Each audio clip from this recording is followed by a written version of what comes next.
Bom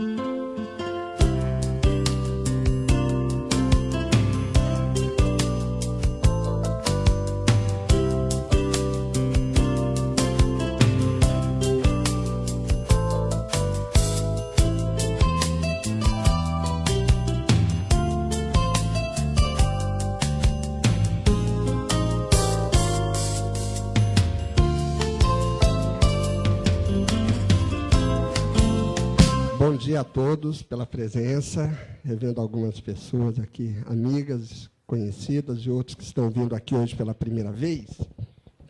Nesse evento, que é realizado por essa instituição, Centro de Tecnologia da Informação Renato Archer, já há quase 10 anos, que é um projeto chamado Manhãs da Inovação. O CTI, né, a sigla dessa instituição, ela é uma unidade de pesquisas do Ministério da Ciência, Tecnologia e Inovação. Então, entre os seus principais objetivos estratégicos está a de difusão de conhecimento. E é dentro desse objetivo que o projeto Manhãs da Inovação, financiado pelo CNPq, se insere. Então, é uma oportunidade que nós temos, não só de transmitir conhecimentos relevantes para a sociedade, mas como também promover uma interação dos vários agentes da sociedade nos quais o CTI se insere. E hoje, em especial, esse assunto, que será tratado aqui por 3 grandes especialistas da área, é um tema que nós, do GAIA, Grupo de Apoio à Inovação e Aprendizagem, vemos desenvolvendo já há alguns anos. E é um tema que eu considero da maior relevância, é um tema na fronteira do conhecimento, tanto em termos de administração financeira, como também na gestão desse ativo econômico que provém do conhecimento.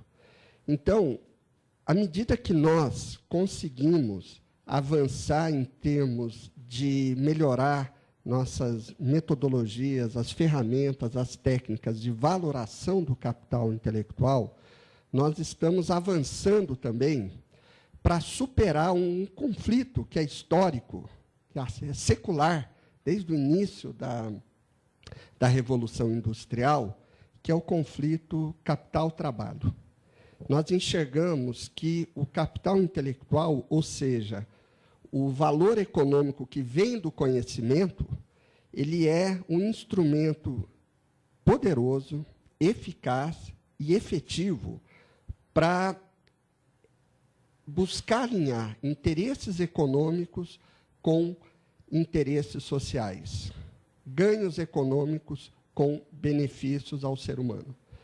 E, por isso, então, é uma alegria estar aqui hoje, né, com todos vocês, em especial com esses 3 especialistas, que vão, então, num primeiro momento, cada um deles dirigir, né, seus conhecimentos, uma síntese do que eles pensam a respeito do tema, para depois, então, no final da manhã, nós fazemos uma mesa de reflexões com uma interação maior com todos.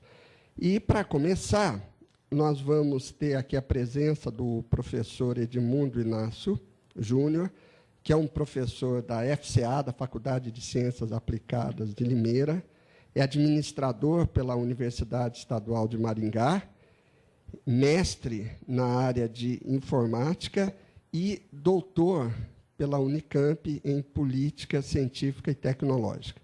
Então, é uma pessoa que vem também se destacando aí pelo interesse na gestão de empresas de pequeno e médio porte, com publicações variadas aí no tema. Então, eu passo a palavra agora ao professor Edmundo Inácio, agradecendo a presença e a quem eu peço uma salva de palmas. Obrigado. Bom dia a todos. É um prazer estar aqui novamente com os amigos Johan, Marcos.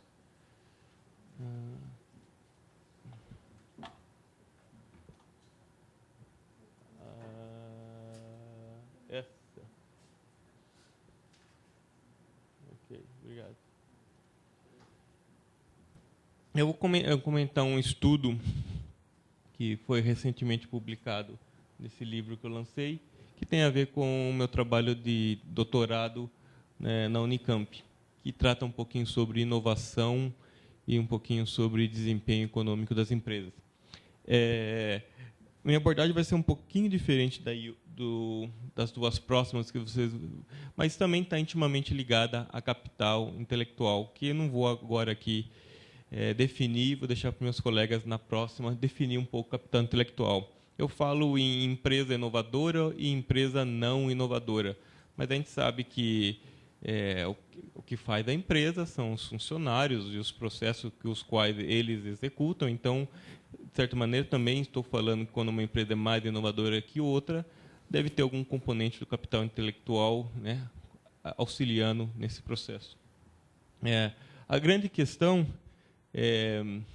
foi que eu quis, o que eu trago para vocês hoje uma parte do estudo que tenta comparar e responder a pergunta se empresa inovadora ela tem um desempenho, o que eu conceituei como desempenho organizacional diferente, obviamente para mais, né, do que a empresa não inovadora, né, que era essa hipótese de pesquisa chamada questão de pesquisa Q3. E aí a pergunta era, né, se as não inovadoras, sabendo dessa evidência, deveriam ou não se preocupar, então, em se tornarem mais inovadoras e como que elas podem fazer isso. Essa amostra foi um estudo bastante exaustivo, foi baseado... Nós temos uma pesquisa nacional, né, capitaneada pelo IBGE, ela é feita a cada triênio, chamado Pesquisa de Inovação Tecnológica, PINTEC, é a sigla dela, né? E a amostra que eu usei até então só entravam empresas industriais, né? Hoje já tem empresas de serviços e algumas empresas também na área de pesquisa em ciência e tecnologia também entram nessa pesquisa. Até então eram empresas industriais. O recorte era para pequenas empresas, né? Então eu peguei de 10 a 249 pessoas ocupadas. E o que essa Pintec considera empresa inovadora é que ela faz a seguinte pergunta para a empresa: se nos últimos 3 anos a empresa introduziu algum processo, algum produto novo ou que tem alguma melhora significativa nele que possa ser considerado. Se a empresa fala que sim, então ela responde a um conjunto grande de perguntas, mais de 190 questões relacionadas a várias dimensões da atividade inovativa. Se ela diz que não, então ela é marcada como uma empresa não inovadora naquele triênio. Essa é a pesquisa Inovação Tecnológica, já está na versão 2008, né? Ela é a principal pesquisa sobre inovação com assim um rigor metodológico, um rigor estatístico, que a gente pode inferir esses dados para a população de empresas nacionais, né? Então e também não tem outra base nacional que não ela, né? E essa pesquisa ela também bebe da mesma fonte que várias outras pesquisas relacionadas à área econômica, da economia da inovação, que a gente chama, né, que é baseado também em um conjunto de diretrizes mundialmente aceitas, né, e que vários outros países que sistematicamente coletam informações sobre inovação em empresas utilizam o mesmo conjunto de princípios, de base, de formas de tabulação, indicadores, né? Principalmente os Estados Unidos acho que é um dos poucos países ainda que fica fora dessa pesquisa, mas toda a comunidade europeia, né, ela também faz essa pesquisa, né? E esse manual, o Manual de Oslo, é bastante famoso, foi traduzido pela FINEP, tem uma versão em português, né, no site da FINEP. É um manual de diretrizes para coleta de informações na área de inovação, né, tecnológica. E como eu disse, é um questionário grande, né? Tem pelo menos umas 9 dimensões que você pode investigar sobre a atividade inovativa, desde meios de proteção, como, né, propriedade intelectual, as fontes que a empresa usa para inovar, os impactos que essas inovações causam, os tipos de cooperação que a empresa faz, as inovações organizacionais e marketing, enfim, é um conjunto grande de informações. E como que foi o tratamento estatístico para a gente conseguir separar isso daí? A gente fez primeiro uma análise fatorial, e você viu que são um conjunto grande de dados, né? Então a gente precisa fazer uma análise fatorial para reduzir esse conjunto de grandes indicadores para poucos indicadores, e aí esse conjunto reduzido você faz uma análise de agrupamentos, na qual essa outra técnica estatística tenta agrupar empresas que têm características próximas e entre os grupos ficam características bem distintas, para você poder encontrar padrões de inovação, né? E aí sim, o que eu vou trazer são 2 grupos, né, para a gente poder discutir, e aí criados também um conjunto de indicadores do desenvolvimento organizacional para poder comparar, então, né, esse desempenho da empresa inovadora e não inovadora. Esse conjunto que eu falo de indicadores, obviamente, ele se baseia, né, em um modelo conceitual que a gente acredita que de causal, né, de causa e efeito, né? Então nós temos alguns indicadores de esforços que a empresa faz, né, os inputs que vão gerar alguns resultados inovativos, e esses resultados inovativos deveriam gerar algum resultado positivo no desempenho organizacional da empresa, né? É essa a ideia. Então, na verdade, você usa esses indicadores aqui, que são os esforços e resultados inovativos, para tentar criar, né, são todos esses, né, inicialmente, né, mais de uns 15, né, em relação ao que gastos com máquina, com treinamento, gastos com doutores, né, e por aí vai. Quando você faz essa análise estatística, aqueles poucos dados, no fim, se transformam, né, aqueles 15, 16 indicadores se transformam em 5 grandes indicadores que nós chamamos de fatores da análise fatorial. E esses fatores aí, depois jogado na análise de cluster, vai aparecer uma coisa assim, né? Na verdade, são 5 fatores, deveria ter 5 eixos, né? A gente não consegue representar, mas então, pegando somente 2 daqueles fatores, né, a gente percebe que cada corzinha aqui é um grupo com conjuntos de empresas com características distintas do outro, né? Se a gente tivesse colocado pelo menos mais um eixo, a gente ia perceber que essas cores não estão sobrepostas, né? Elas estão distantes, né, nesses 5 eixos, né, das 5 variáveis. Bom, aí o resultado foi isso, né? Das 27 mil empresas de 10 a 249 pessoas, a gente conseguiu perceber que tinham 5 padrões bastante distintos, com até quantidade de empresas bastante distintos de comportamento. O que ela faz em termos de esforço inovativo e o que ela obtém em termos de resultado inovativo. Só que eu não vou falar dos 5 padrões, que o que importa aqui hoje eu vou comentar sobre os gráficos que eu trouxe, vão comparar o agrupamento 5, que são empresas com alto desempenho inovador, né, com a média de todas as empresas inovadoras e com a média de todas as empresas não inovadoras, que são, obviamente, maiores, né? Então, dos 87 mil empresas que estão nesse banco de dados da Pintec, 59 mil falaram que não inovaram e 29 mil falaram que inovaram. Então, eu vou comparar essas que não inovaram com o total das que inovaram e com um pequeno subgrupo que tem um alto desempenho inovador, para a gente poder ver como que elas se comportam em relação ao seu desempenho organizacional. Bom, falar também de desempenho organizacional não é um tema fácil também, porque vamos falar assim, que tipo de variável a gente vai usar para medir o que eu chamo de desempenho organizacional.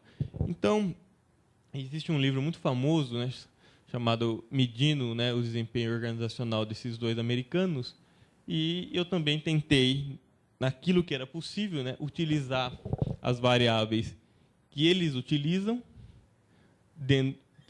aquelas que dá para se calcular com os dados que tem disponíveis na Pintec, e criei mais algumas. Então, a gente poderia pensar em indicadores de rentabilidade, indicadores de crescimento, indicadores de produtividade e os que eu chamei de operacionais, né? Então, em termos, eu selecionei 10. É o que está em vermelho. Não sei se dá para ver aí do fundo, mas eu vou apresentar, então, alguns indicadores sobre produtividade do trabalho. O que eu chamo de produtividade do trabalho é o faturamento da empresa dividido pelo número de pessoas que ela possui, né? Um indicador também sobre o giro do ativo, que é o total das receitas, né, dividido pelo ativo total. 2 indicadores de crescimento, um taxa de crescimento de vendas e o outro taxa de crescimento do número de pessoas naquele triênio. E alguns indicadores que eu chamei de operacionais, que é o coeficiente de exportação da empresa, o salário pago per capita anual pela empresa, a média de investimento que ela faz, e 2 de rentabilidades, que é a margem operacional e o retorno sobre o ativo, o ROA. E aí os gráficos, vocês vão perceber que falam por si só. O que quer dizer aqui, né? Essa é a média nacional das 87 mil empresas. Então, quando eu falo em produtividade do trabalho, a média nacional dessas empresas de 10 a 249, naquele triênio, R$ 22.700. E aí nós temos o total para as empresas inovadoras, aquele subgrupo menor que eu vou chamar as empresas de base tecnológica, né? As empresas com alto desempenho inovador, e as empresas não inovadoras. Então, eu vou passar um pouquinho, alguns a gente pode parar, mas eu vou passar um pouquinho rápido pelos 10 gráficos, porque não é muito a discussão aqui entender o que cada um quer dizer, tal, mas o padrão que cada gráfico apresentou é muito claro nos 10. Né? O padrão que a gente vai, salvo raras exceções, é esse que a gente vai ver. A coluna vermelha está sempre abaixo da média nacional, e a coluna azul e principalmente roxa estão bem acima da média nacional, né? Então, aquela pergunta, né? Empresa que se esforça mais para ser inovadora, dependendo de alguns indicadores que eu chamei de desempenho inovador, tem desempenho maior? A pesquisa comprovou que tem, e em alguns casos é bastante, né, diferente, né? Então, se a gente pegar a produtividade do trabalho, a gente vê que mesmo todas as empresas inovadoras, 25% mais. Se eu pegar as mais inovadoras, 160% a mais de produtividade do trabalho em relação às não inovadoras. Se eu pegar o giro do ativo, mesma coisa, né?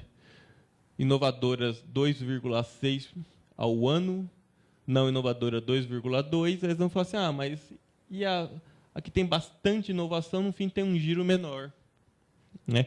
A gente tentou entender isso daqui e faz um pouco sentido, porque aqui tem mais inovação, ela tem um produto mais premium.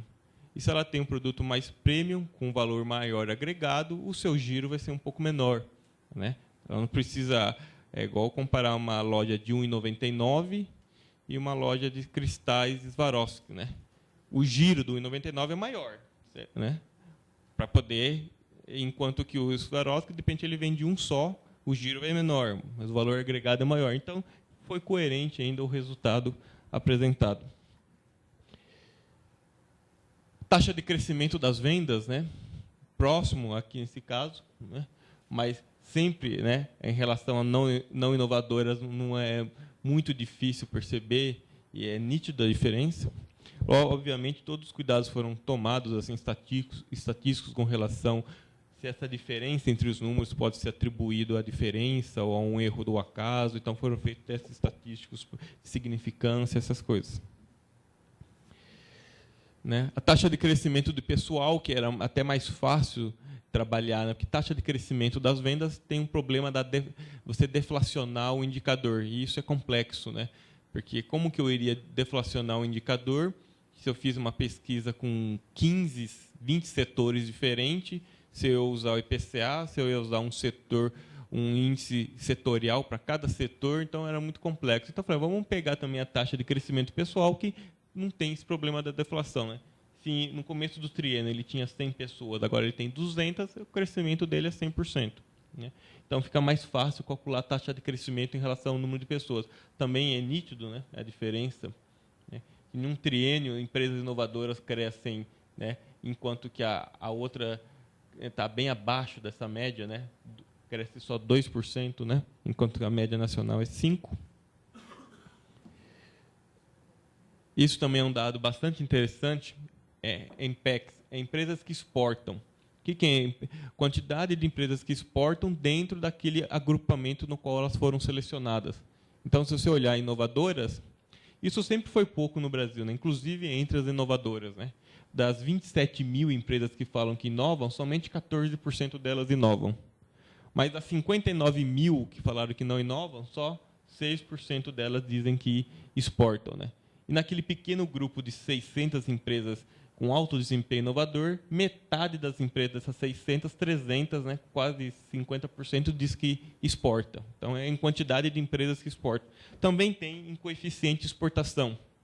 Mas o nosso coeficiente de exportação é baixo mesmo, né? Média nacional é 2%, mas você vê que a inovadora 3% e 4%, enquanto que as não inovadoras estão dentro né, da média nacional. Salários também são uma coisa interessante. Empresas inovadoras pagam maiores salários, mesmo entre as pequenas empresas, pequenas e médias empresas. Não precisa ser grande, né? Então, você vê menos 12%, a empresa bastante inovadora, 15 mil, e as inovadoras em gerais, 8 mil. Né? Foi um dado interessante. Enfim, o padrão se mantém em todas, né? Investimento que elas fazem, esse aqui é um investimento em renovação de máquinas, em manutenção do parque, né, fabril das empresas, né? Investimento no triênio, também bastante expressivo, né? E realmente nos dois que importam, né, que vamos supor que é mais da área financeira, obviamente esses indicadores não são tão claros, né? Na margem operacional foi claro, mas principalmente o retorno sobre o ativo, que seria... Bom, vamos, né, ver sobre o retorno. Ainda há uma diferença, sempre entre inovadora e não inovadora há uma diferença, mas aí você vai falar, mas olha só, a que faz muito mais esforço inovativo, no fim ela tem uma porcentagem, né, exatamente igual às inovadoras em geral. Bom, aí tem vários problemas, né? Esse indicador é difícil. A questão da inovação também existe um espaço de tempo para que você possa colher os frutos da inovação. Então é difícil você conseguir. A empresa lança um produto hoje e aí em quanto tempo ela vai conseguir oferir o retorno? Isso tem impacto no indicador financeiro que vai medir o total das vendas pelo total do ativo e se não houve mudança na estrutura do ativo. Então, talvez o Johan comente um pouco sobre isso, mas também os indicadores financeiros tradicionais, como esse é um dos indicadores financeiros tradicionais, há uma grande dificuldade, né, em você conseguir ligá-los a resultados de desempenho inovador, como, por exemplo, fazer a pergunta, né, a empresa que mais gasta em investir em pesquisa e desenvolvimento, P&D, é a empresa que mais tem ROA. Você vai encontrar relações de associação frágeis em relação a esses indicadores, né? Por isso que o tema capital intelectual é interessante, porque são outros indicadores mais propícios para captar essa dimensão da inovação. Então, voltando, né, àquela pergunta, né, pequena empresa não inovadora deveria se preocupar em ser inovadora? Eu digo que sim, né? Essa foi a evidência que o estudo mostrou, né? Todos os indicadores, né, mostraram uma clara diferença e uma diferença positiva em relação à empresa que inova ter um desempenho organizacional melhor do que a empresa que não inova, né? Tanto os de produtividade como de crescimento, os operacionais, um pouco menos os financeiros, que é o ROA, né? Mas na margem operacional a gente viu também que é claro. E aí a pergunta, né, mas em que medida, então, saber dessas informações, desses padrões de inovações, podem ser úteis, né, para pessoas que gerenciam seus pequenos negócios todo dia ou para fazedores de política, né? Bom, em termos de fazedores de política, porque essa era uma parte importante do trabalho, né, prover informações para que a gente possa realizar melhores políticas de fomento à pequena empresa. pode ajudar pelo menos nesses dois itens, né? Elaboração de políticas e monitoramento de políticas, né? O Brasil, desde 1990, tem gastado um bom dinheiro, FAPESP, FINESP, BNDES, na promoção de empresas de alto impacto, de empresas que nós chamamos de empresas de base tecnológica, né? Há dinheiro de sobra, incubadoras de sobra, parques tecnológicos, bastante. E você aplicar uma técnica dessa, você poder mapear as empresas, de tempos em tempos, você fazer essa análise de cluster, conseguir constatar que o cluster de empresas de alto impacto e desempenho inovador está crescendo, de repente é um bom resultado, né, que o governo gostaria de ver. Porque já que tem tanto dinheiro nessa área, se espera-se que o número de empresas inovadoras, pequenas empresas inovadoras, aumente, né? Então, essa é uma técnica que possibilita a gente poder mapear isso daí, né? Bom, agora, para os gestores, né? Alertá-los um pouco sobre isso, né? Essas evidências. Então, não é... Às vezes, a gente vê muito discurso e muita... afirmação, né? Que inovação é bom, mas às vezes a gente tem poucos estudos e com amostras nacionais que mostram quanto que é bom. Então, foi isso que a gente procurou nesse trabalho, né? E aí, esse trabalho ajuda como mapa conceitual, porque tudo isso aqui eu não mostrei, só mostrei o resultado, né? Mas aí tem uma caracterização de todas aquelas outras variáveis. Então, aí a pergunta seria, bom, mas aquele grupo lá de 600 empresas com alto desempenho inovador, o que eles fazem? Aí dá para...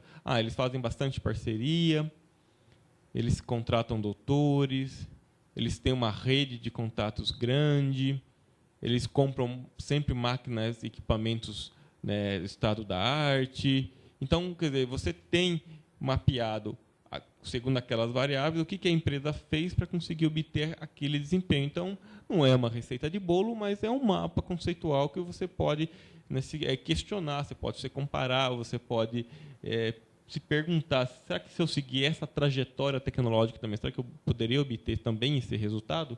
Então, ajuda um pouquinho nisso. Óbvio que há limitações em toda pesquisa, né? Então, uma das principais, que eu acredito, as duas principais limitações da pesquisa é que as empresas de 1 a 9 empregados ficaram de fora, né? Isso, quando você vai olhar na base de cadastro do IBGE, mas quantas são as empresas de 1 a 9 pessoas ocupadas? É assim, 99,8% das empresas industriais brasileiras são pequenas e médias, abaixo dos 249. Aí, de 1 a 9, é 85%. Quer dizer, então, 85% das empresas, a minha pesquisa não tem. E o IBGE não consegue fazer. Não consegue porque ele não tem know-how? Não, ele tem know-how, é que ele não tem dinheiro. Porque para ele incluir esses 6 milhões de empresas que tem até menos de 9 e com uma amostra estatística, esse é o rigor dele, fazer uma amostra que represente e possa dizer que represente a realidade. A amostra dele deve ser gigantesca, né? E ele não tem recursos para isso. Então, ele sempre começa a pesquisar de 10 para cima funcionários. Então, isso é um problema sério no Brasil que a gente precisa vencer um dia, né? Um problema com o SEBRAE, IBGE, com o Ministério, ampliar, né, essa margem para que a gente possa ter mais conhecimento sobre as pequenas, que são a grande maioria. E outra coisa também, obviamente, né, os cálculos desses indicadores também é uma coisa difícil de fazer, né, o que nós chamamos de outliers, né, porque você tem um monte de empresa que fornece um monte de informação, aí você calcula os indicadores e aí você vai falar assim, qual indicador será que está correto naquela base? Ou foi um erro de digitação, né? A pessoa colocou um 0 a mais lá no faturamento, você vai dividir lá a taxa de crescimento das vendas, dá 1000%. Eu considero essa empresa que teve 1000% de crescimento para fazer a média como com as demais e apresentar um número, ou esse número será que é um número absurdo, deve ser excluído da amostra para depois eu refazer a média? Então, são perguntas assim, parece simples, mas que na hora que você está tomando decisões a respeito do que entrar ou não para fazer o cálculo, isso vai alterar o resultado que eu tenho, né? Então, há também problemas nessa área, né? E eu acho que é isso. A gente está aberto depois da discussão. Agradeço a atenção de todos. Obrigado. Meu e-mail, caso precisarem.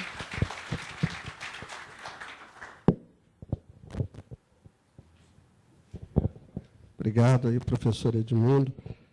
Apresentação com uma clareza, objetividade muito grande e, inclusive, trazendo, né, as limitações que todas as pesquisas de uma base muito grande, como essa da Pintec, têm.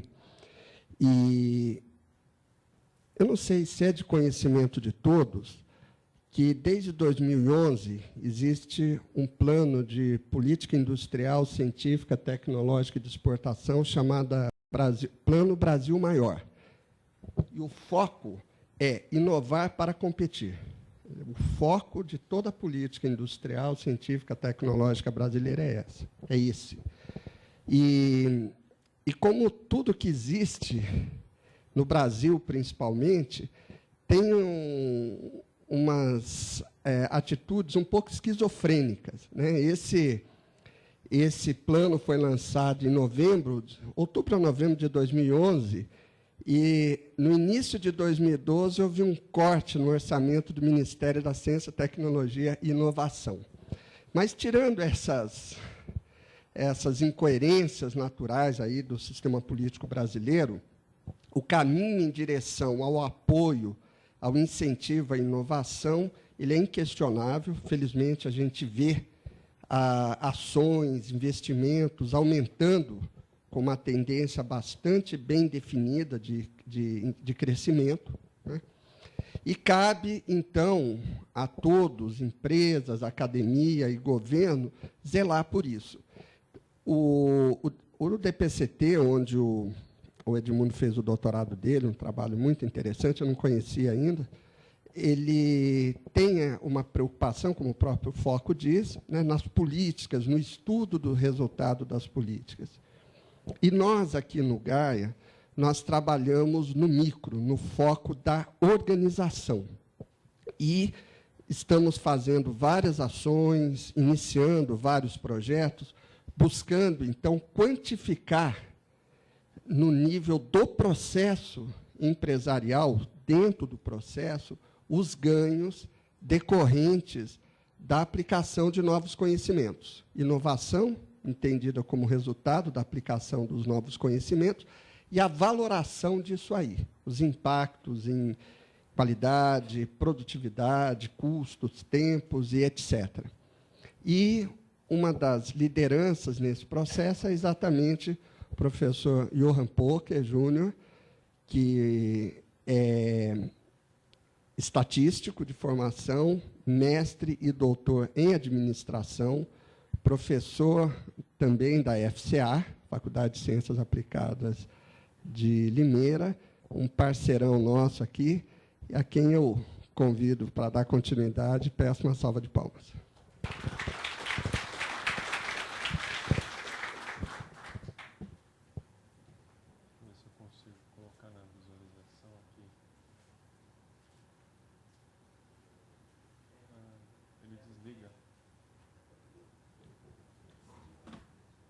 F5? Obrigado.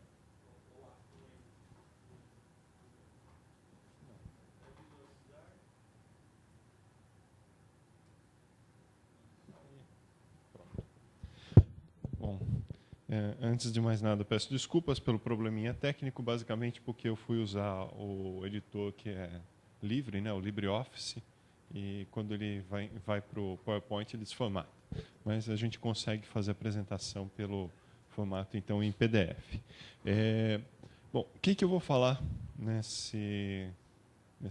no meu bloco agora da apresentação é a respeito do conceito de capital intelectual e os esforços que têm sido feitos na mensuração do capital intelectual, particularmente pela área financeira das organizações e pela academia, impulsionada pelo interesse das organizações em tentar mensurar o capital intelectual.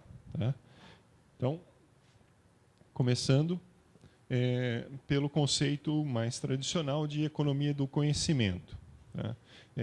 Se a gente for rastrear a origem do termo economia do conhecimento, ele começou lá atrás pelo Matloop, um economista, mencionando o conceito de economia do conhecimento. O Galbraith também trabalhou um pouquinho a teoria de economia do conhecimento, mas ele foi se popularizar mesmo, principalmente na área organizacional, quando Peter Drucker tomou para si o conceito de economia do conhecimento e começou a relacionar o conceito de economia do conhecimento com a teoria de capital intelectual, que estava começando a surgir e que ele tinha um envolvimento e um interesse.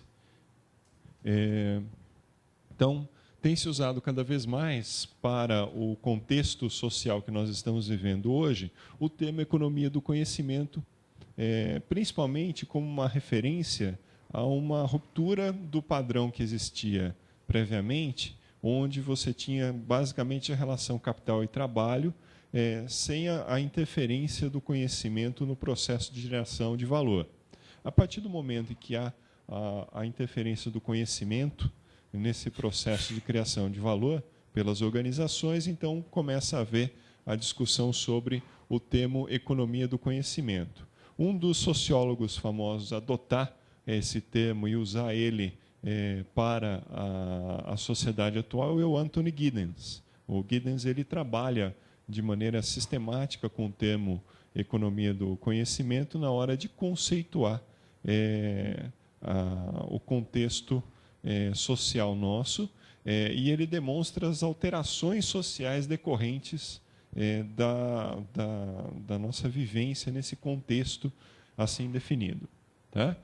Em termos gerais, então, a economia do conhecimento ela vai considerar o conhecimento como um novo fator na relação de criação de riqueza, além do trabalho e do capital. Então, ela considera que o conhecimento ele não é um dado constante no processo de criação de valor na relação entre as organizações e o seu mercado. Ou seja, a partir do momento em que você admite isso, a criação de valor ela não é dada no instante que você estabelece a organização.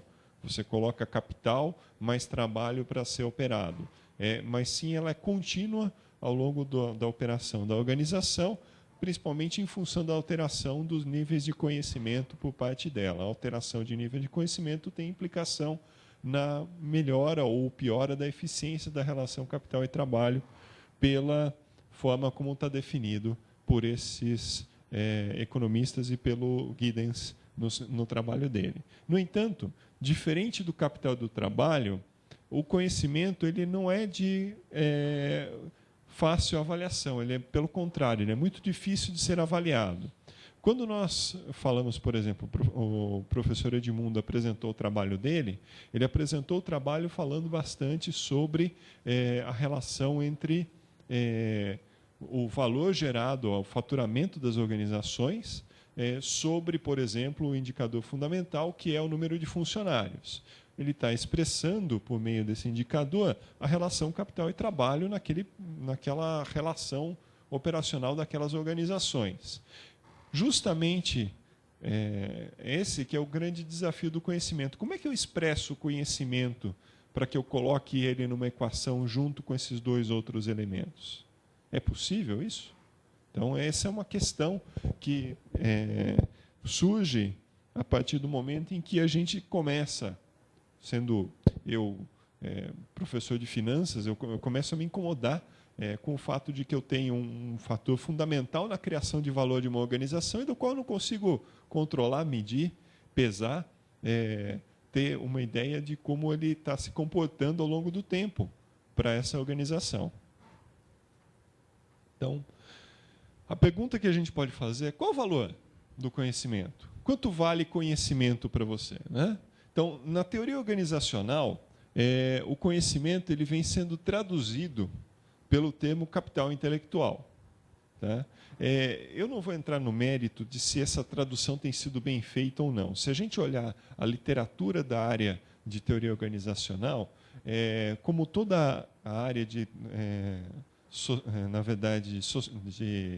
ciências sociais aplicadas, a área organizacional ela tem grandes desafios para se definir conceitos, e esses conceitos eles passam por grandes mudanças ao longo do tempo para que se chegue a definições satisfatórias. Mesmo depois que se chega a definições satisfatórias, ainda elas são sujeitas a eventuais redefinições por força de mudanças sociais. Afinal de contas, as organizações elas estão no meio do ambiente social e, por consequência disso, elas são sujeitas a mudanças culturais, mudanças econômicas e mudanças políticas que você possa ter naquele contexto. Tá? Então, o capital intelectual ele tem tentado, por várias definições que têm sido feitas, expressar a aplicação do conhecimento no ambiente organizacional. No entanto, o termo capital intelectual em si, que é esse esforço por parte da teoria organizacional de tentar definir conhecimento, ele é tão difícil de ser definido, em última análise, quanto o conhecimento propriamente dito. Então, nós temos uma definição que continua nos escapando. O conhecimento ele continua sendo um grande desafio de mensuração, porque quando você sai dele para o termo que pretendia ser um termo operacionalizador do conceito conhecimento, você esbarra na operacionalização do termo ou na concretitude do termo capital intelectual. Tá? Então, uma das dificuldades, por exemplo, que hoje ocorre é a confusão do termo capital intelectual com o assunto de ativos intangíveis. E a gente vai ver, vou continuar aqui a apresentação, vocês vão perceber que existe uma distinção fundamental entre os dois e que pode comprometer, inclusive, o processo de avaliação se a gente equalizar ou tratar eles como sinônimos. Tá? Bom, começando pelo conceito, então, de ativos intangíveis. Eu vou usar,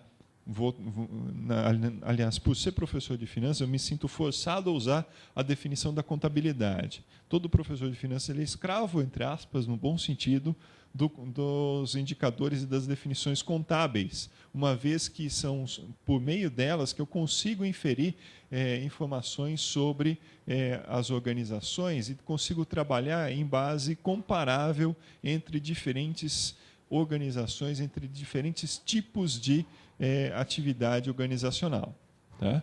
Então, pela definição contábil, pelas definições contábeis internacionais, estou sumarizando elas aqui, o ativo intangível é aquele que possui as mesmas características dos demais ativos da empresa, tendo sido constituído pela combinação de capital, trabalho e conhecimento, e possuindo uma expectativa clara de fluxos de caixa futuros associados à sua existência. O grande desafio é esse. Como é que eu consigo associar fluxos de caixa a um determinado tipo de ativo que é intangível? Tá?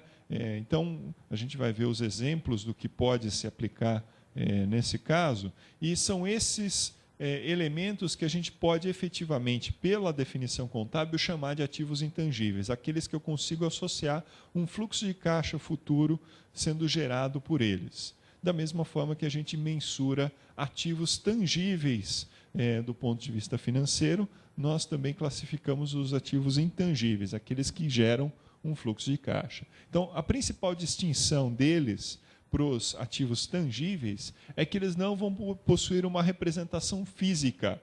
Então, se eles não têm uma representação física, qual a representação que tem um ativo intangível? Basicamente, uma representação que eu vou chamar aqui de maneira simplista, na verdade, porque eu não encontrei termo melhor, de uma representação documental.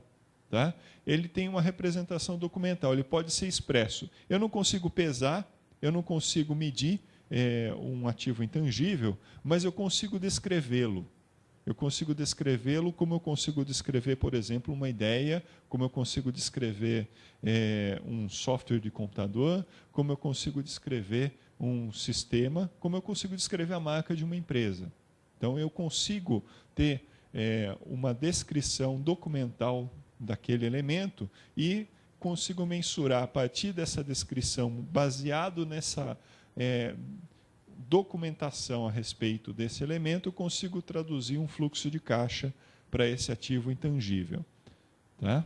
Essa é a definição que é dada para a gente pelas normas contábeis, e é um avanço fundamental. Se a gente comparar as normas contábeis prévias à formalização desses elementos como ativos intangíveis, a gente não encontrava nelas subsídio para se quantificar alguns dos elementos que estavam presentes nas organizações, que geravam grande diferença de desempenho por parte delas, e a gente não tinha uma forma de colocar, de expressar esses elementos de maneira clara. Agora a gente começa a ter ferramentas a partir dessa formalização contábil para colocar dentro dos balanços das empresas, dentro da expressão de valor delas, a descrição daquilo que é ativo intangível. Muito bom. Mas ativo intangível não é a definição de capital intelectual. A definição de capital intelectual ela é bem diferente, tá? Tanto os ativos intangíveis como os ativos, tanto os tangíveis quanto os ativos intangíveis, os dois, conforme a definição contábil, são gerados por aplicação de conhecimento, capital e trabalho. Tá? No entanto, podem eles representar todos os elementos componentes do que a gente define por capital intelectual? E aí a gente tem que entender qual a definição de capital intelectual para ver se há essa representação da definição feita pela teoria organizacional de capital intelectual na expressão de ativo intangível. Muito bem. Então, se nós olharmos a definição... opa, não passou, né? Aqui. Se nós olharmos a definição, então, de capital intelectual pela teoria organizacional, pela teoria de estratégia, nós vamos encontrar em vários autores, inclusive o professor Marco Silveira aqui presente, né? A seguinte definição, que o capital intelectual ele pode ser decomposto por 3 elementos que são fundamentais na sua definição. O primeiro, chamado capital estrutural, a gente já vai definir ele. O segundo, o capital humano. E o terceiro, que a gente chama de capital relacional. Esses 3 são um grande desafio, como a gente vai ver, para se mensurar. Se a gente for trabalhar a partir da teoria estratégica e organizacional para tentar definir esses 3 elementos em termos financeiros, nós vamos ter grandes desafios que a gente vai ver aqui. Muito bem. Começando, então, pelo capital intelectual, o componente de capital estrutural. O capital estrutural, ou organizacional, para algumas das definições que a gente citou ali, ele é aquele que mais se aproxima da definição de ativo intangível. Se nós olharmos para a definição de capital estrutural, ele tem como pressuposto ser reconhecível e passível de descrição documental. Então, esse é o elemento em comum que a gente pode ter da definição de ativo intangível com a definição que a gente tem de capital estrutural de capital intelectual pelas organizações, pela teoria organizacional. Tá? Pois ele tem como pressuposto ser reconhecível, passível de descrição e, portanto, pode ser expresso na forma de fluxos de caixa, né, futuros, e pode ser exemplificado. Eu posso colocar aqui vários exemplos do que a gente pode chamar de capital estrutural de uma organização e que são, todos eles, elementos que são contemplados pela teoria contábil de ativo intangível.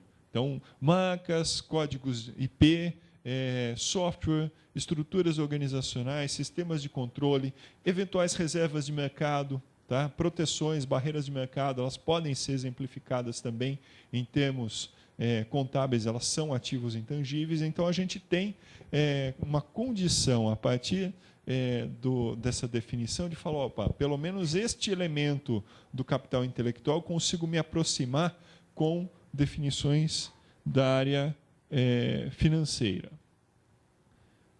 E aí a gente passa para o outro maior desafio agora. Os desafios vão crescendo conforme eu vou colocando os outros componentes. Tá? O capital intelectual. O capital intelectual, o componente humano do capital intelectual especificamente, ele é caracterizado pelos elementos presentes nos indivíduos. tá? Atuantes na organização, como, por exemplo, o conhecimento tácito, a destreza, a motivação, a habilidade comunicativa e outros elementos que são definidores do ser humano e do seu conhecimento, do seu domínio a respeito da sua atividade. Tá? A sua expressão em valores não é nada trivial. Tá?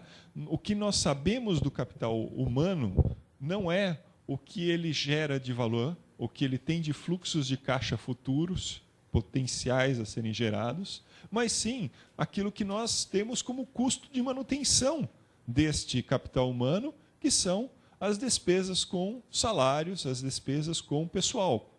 Quer dizer, nós não estamos, quando a gente fala do capital humano, conseguindo expressar de maneira direta o quanto eles podem gerar no futuro.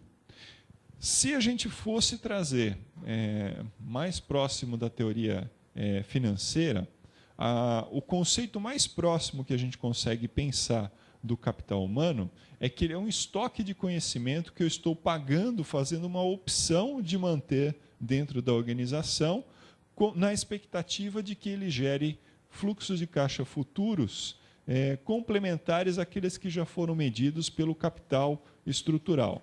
Então, para quem conhece a teoria financeira, conhece a teoria, por exemplo, de opções reais, a gente pode considerar esse capital humano como possivelmente uma opção que eu estou pagando para manter a capacidade da organização de criar novos fluxos de caixa futuros. Tá? É basicamente essa a visão possível. Tá? Mas qual que é o valor, efetivamente, desse capital humano? Né? Esse é o grande desafio de mensuração que a gente vai ter no que diz respeito a esse componente do capital intelectual. E aí a gente chega no capital relacional. O capital relacional ele representa o valor dos recursos obtidos pelo relacionamento da organização com os demais atores externos da organização. Bom, quem conhece um pouquinho de finanças e contabilidade já deve estar pensando, agora danou-se, né? Agora saiu totalmente fora da nossa capacidade de mensuração, porque a gente está falando de um elemento que sequer faz parte dos elementos, seja tangíveis ou intangíveis da organização. Nós estamos falando de elementos que estão fora da organização em si. Né?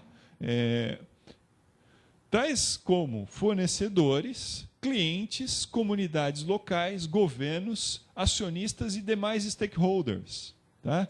E agora, como é que eu vou calcular o valor da minha relação com os stakeholders? Se sequer isso faz parte daquilo que é ativo da organização, é mensurável pela organização. Né? Então, se obter o valor do capital estrutural e do capital humano é difícil, é um desafio contábil, né? O valor do capital relacional é um verdadeiro pesadelo, como eu estou colocando aqui. Tá? Porque ele não faz parte de algo que, pela teoria contábil, você consiga expressar de maneira imediata, pelo menos. Tá? Então, eu tentei trazer aqui algumas respostas, sem me exaurir essas respostas, sem entrar na parte técnica, de como as organizações estão tentando lidar para expressar os diferentes componentes do capital intelectual. Tá? Começando, então, pelo capital estrutural. Sendo ele o que mais se aproxima da definição de ativo intangível, mesmo sendo ainda assim desafiante, nós temos hoje ferramentas para mensuração desse componente do capital estrutural. E, embora essas ferramentas sejam complexas, elas são viáveis. Por exemplo, a gente pode usar até o mais simples, o valor presente líquido dos fluxos de caixa futuros que a gente mensure para aquele ativo intangível. Nós podemos trabalhar com opções reais, que é uma alternativa interessante, desde que você tenha os históricos daquela organização, ou um benchmark das organizações daquele mesmo setor, porque opções reais depende de um histórico de sucesso, depende de probabilidades que você tem que inferir, e essas inferências estatísticas que são necessárias para se fazer uma análise adequada de opções reais, elas são de difícil obtenção, os dados precisam ser contados de maneira com bastante esmero para que você tenha uma precisão dessa mensuração, e o benchmark de múltiplos, em último caso. Dado que você não consegue trabalhar com nenhuma outra informação, benchmark de múltiplos é um caminho. Tá? Mas a mensuração vai requerer dois elementos que nós, em particular no Brasil, a gente não tem tradição de estabelecer. Tá? Não é detrimental ao Brasil, nós compartilhamos esse defeito com vários países no mundo, podem ter certeza disso, tá? Mas nós temos por hábito dois elementos. Nós não temos por hábito a criação de métricas de dados organizacionais, as nossas organizações não têm por hábito estabelecer uma estrutura de indicadores, de KPIs, que a gente chama, né? Key Process Indicators, né? Tão bem estruturado quanto outras organizações mais tradicionais, mas bem estabelecidas, e a conversão dessas métricas, principalmente em elementos financeiros, é outro grande desafio. Às vezes você até tem indicadores, mas como você traduz esses indicadores operacionais em elementos financeiros para daí você fazer a expressão do capital estrutural?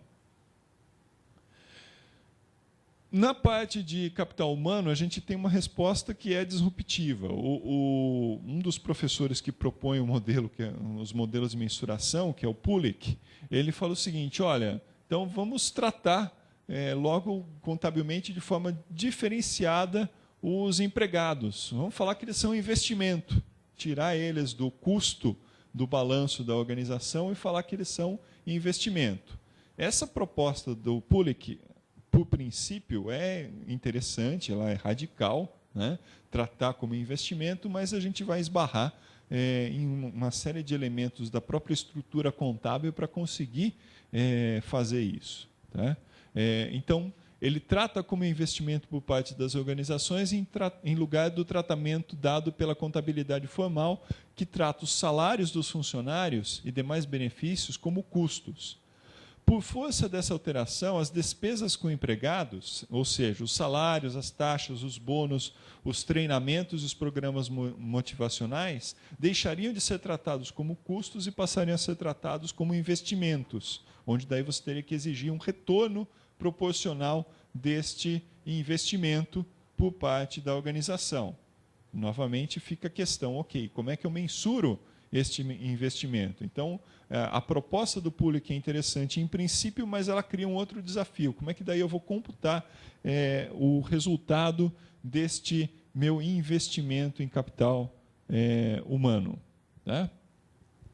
E no aspecto do capital relacional, que, como eu comentei, é onde a gente está mais distante, a luz que a gente pode ver é a relação entre a teoria estratégica, principalmente o modelo apresentado pelo Wiedemann em 2004, e a teoria que a gente chama de teoria iluminada, uma tradução muito mal feita para o português, mas é o que a gente tem usado, né? A proposta iluminada do Jensen de 2001. O Wiedemann ele fala o seguinte, que, aceitando a definição dele de que o capital relacional é um recurso, pode ser visto como recursos e capacidades de outras organizações, onde eu posso daí estudar o custo e o benefício do atendimento do interesse desses stakeholders, ou seja, do custo de atender o interesse de um agente externo à organização e avaliar o resultado financeiro do atendimento desse interesse externo. Só para exemplificar, se eu aumento a qualidade do produto, eu estou atendendo uma necessidade de um cliente, eu estou atendendo um stakeholder. Na medida em que eu faço isso, eu estou aumentando, estou investindo em capital relacional ao aumentar a qualidade desse produto. Isso tem uma contrapartida esperada que talvez possa ser mensurada. Ou seja, se eu conseguir criar esse mecanismo de mensuração do efeito da melhora da qualidade do produto, por exemplo, no aumento das vendas, no aumento da satisfação do cliente e, portanto, na fidelização dele, diminuição da variação das minhas vendas ou redução do cancelamento de vendas e assim por diante, eu tenho uma condição onde eu passo a ter uma possível receita mensurável desse capital relacional. E aí, pela teoria do Jensen, onde você executa o atendimento de stakeholders diferentes, dos interesses dos diferentes stakeholders, para criar valor para a organização, para criar, em última análise, valor para o acionista, eu fico alinhado na teoria financeira, atendendo um interesse de um stakeholder. Tá? Mas nenhuma desses modelos eles estão fechados hoje. São todas ideias, são todas propostas, e a academia tem estudado muito em cima de como mensurar essas questões. As propostas estão sendo desenvolvidas cada vez mais no sentido de tentar melhorar ou aproximar essa avaliação. Bom, existem, então, diversos modelos não financeiros para avaliação do capital intelectual. A maioria desses indicadores... a maioria desses modelos ela vai trabalhar com indicadores internos das organizações. Só que a gente tem um problema. Se eu só tenho modelos, ou a maioria dos modelos trabalha com indicadores internos, como é que eu vou fazer benchmark? Como é que eu vou olhar o meu concorrente e saber se eu estou conseguindo alcançar aquele nível de capital intelectual? Tá? Será que eu estou sendo exagerando na minha receita ou estou sendo contido em relação aos meus concorrentes? Tá? Então, a questão é, para permitir comparabilidade e simetria da análise entre diferentes organizações, os modelos eles devem ser modelos que possam ser utilizados com uma apuração padronizada. Ou seja, se eu quero ser capaz de mensurar o capital intelectual, o grande desafio é encontrar mensurações que sejam padronizáveis, que sejam, por exemplo, derivadas dos dados contábeis das organizações. Então, hoje existem poucos modelos que utilizam variáveis de apuração padronizada. Eu vou mencionar dois deles aqui rapidamente, que é o modelo do Value Added Intellectual Coefficient, do próprio Pulik, tá? E o CIV, Calculated Intangible Value, do Baruch Lev, tá? Mas ele se restringe, então, ao uso de variáveis contábeis, o que permite daí comparabilidade entre os dados organizacionais. E eles não são modelos consolidados. Tá? Eles hoje têm muitas variações que têm sido propostas sobre ele. O próprio Weik já sofreu várias modificações, por exemplo, em função de formas como ele tem sido expresso e limitações que ele tem apresentado. Tentei trazer aqui, só para ilustrar a ideia, o modelo do Value Added Intellectual Coefficient, o equacionamento desse modelo. Tá? Primeiro, você começa tentando avaliar quanto de valor adicionado aquela organização traz pela sua atividade. Para considerar o valor adicionado pela organização, eu levo em conta, e aí já tem uma modificação do Farrelly Williams e Sheng, tá? Eu levo em conta os dividendos, os lucros retidos, os custos com empregados, a depreciação, porque você tem que usar parte do valor adicionado para repor os seus equipamentos, e a amortização de juros, ou seja, todo o valor adicionado, seja ele destinado a quem for, destinado ao acionista, destinado a reinvestimento para expansão, que são os lucros retidos, destinado aos funcionários da organização, destinado à reposição do equipamento hoje presente na organização, que é a depreciação, e destinado aos financiadores das atividades da organização, que é basicamente a amortização dos juros daquele período. Tá? Então, analisando esses 4 componentes, eu tenho o valor que foi adicionado pela organização naquele período. Se eu agora olhar esse valor adicionado e dividir ele pelo meu capital humano, ou seja, se eu pegar o valor que eu tenho, não vou entrar em detalhes, mas tem uma polêmica também sobre o que chamar de capital humano. A princípio, para o modelo do Pulik, ele trata todas as despesas com o empregado. Será que a gente deve tratar todas mesmo? Por exemplo, você considera que o afastamento, as despesas por afastamento e doença de um funcionário é um benefício que você está concedendo a ele? Né? Eu suspeito que, se você deixou ele doente ou louco de tanto trabalhar, você não está trazendo benefício para ele. Né? Então, a eficiência do capital humano ele é computado pelo valor adicionado dividido pelo valor do capital humano, que de maneira aproximada no modelo do Pooley, que são todas as despesas com os empregados. Tá? O capital, então, estrutural, ele vai ser medido por diferença. Eu vou trabalhar o capital estrutural como valor adicionado menos o componente de capital humano. Eu vou chamar de capital estrutural. Tá? E a eficiência desse capital estrutural vai ser a divisão entre o capital estrutural e o valor adicionado. Tá?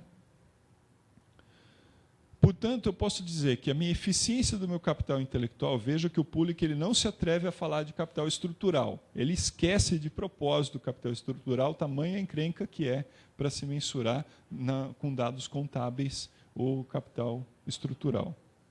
Ao relacional, desculpa. O capital relacional, ele nem se atreve a mensurar porque ele está bem distante do que a gente tem hoje de dados disponíveis dentro da contabilidade de uma organização. Então, você trabalha então com a eficiência do capital intelectual, considerando somente 2 dos elementos da definição formal da teoria organizacional, que é a eficiência do capital humano e a eficiência do capital estrutural. Tá? A eficiência, então, ela só é completa se a gente analisa o fator conhecimento, o fator trabalho e o fator de capital. Né? Se eu não considero o capital junto na relação de trabalho e conhecimento, eu não estou fechando a visão de criação de valor. E, para isso, o Pooley ele trabalha com a eficiência do capital empregado, que é basicamente o valor adicionado dividido pelo valor contábil dos ativos líquidos da organização. Então, quanto que ele está gerando pela quantidade de ativos líquidos da organização. E ele cria um índice, que é o valor Value Added Intellectual Coefficient, né? Que vai ser basicamente a soma entre a eficiência do capital humano, a eficiência do capital estrutural e a eficiência do capital empregado. Tá? Então, não é um índice, não é um valor absoluto, ele é um indicador. E ele é um indicador que você pode usar daí para analisar uma variação histórica para avaliar quanto do seu valor adicionado está surgindo por contribuição do seu capital humano, por contribuição do seu capital estrutural, ou está vindo diretamente da geração de capital, da aplicação direta do capital pela organização. Tá? E aí a gente entra na questão de por que a gente não tem hoje tantos modelos que consigam considerar, por exemplo, o capital relacional. Ou como é que eu tenho como é que eu posso tratar o desafio de medir capital relacional e o próprio capital humano, como é que eu faço para mensurar ele de maneira mais adequada, dado que a única que a gente tem certo uma mensuração, o mais próximo, uma mensuração viável, pela definição contábil, o ativo intangível, né? E, como a gente viu, ele está muito mais próximo do capital estrutural. Então, quando a gente analisa o porquê desse avanço não ter sido isonômico entre as teorias organizacionais e a teoria financeira, a gente descobre uma barreira dentro da área de finanças, que é basicamente a representação maior dela é uma expressão do Friedman, tá? Num artigo dele, em que ele vai falar o seguinte.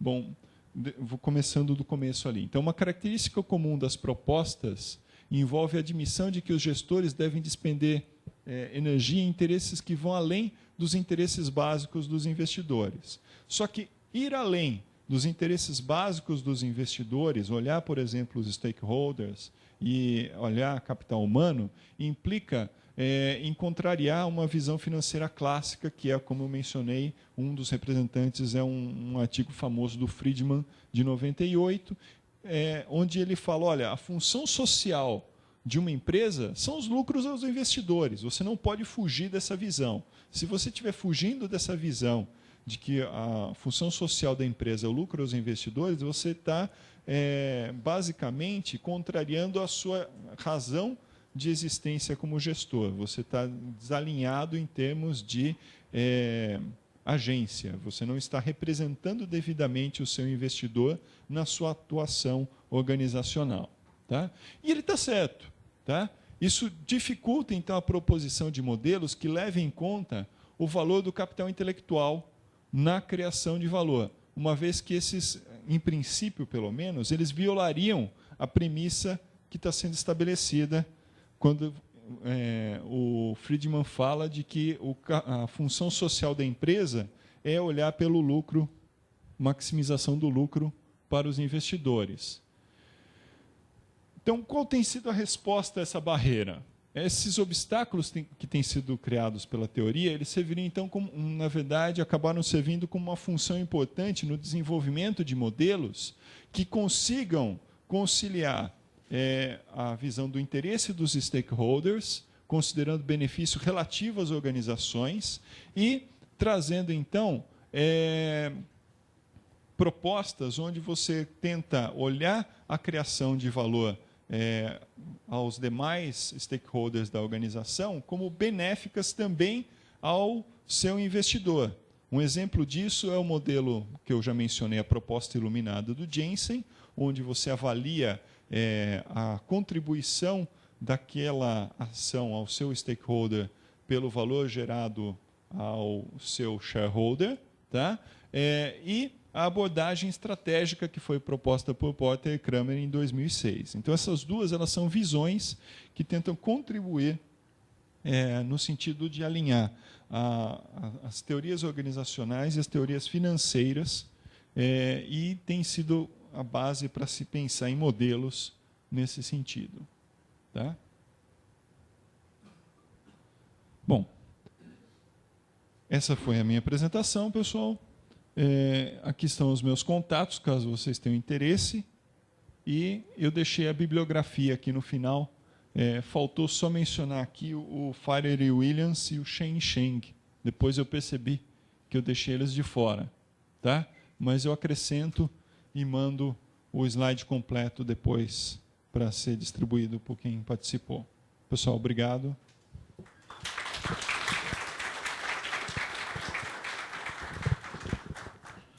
O professor Johan, ele cumpriu com brilhantismo o objetivo da apresentação, que é mostrar os desafios para a valoração do capital intelectual. Quer dizer, isso dá uma medida para todos nós do tamanho das dificuldades que têm que ser vencidas.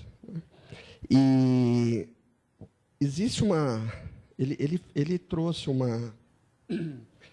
uma representação, uma modelagem extremamente interessante, eu não sei se todos se deram conta, de que o trabalhador, então, ele é portador de um estoque de conhecimentos que pode ser mobilizado para gerar lucros futuros.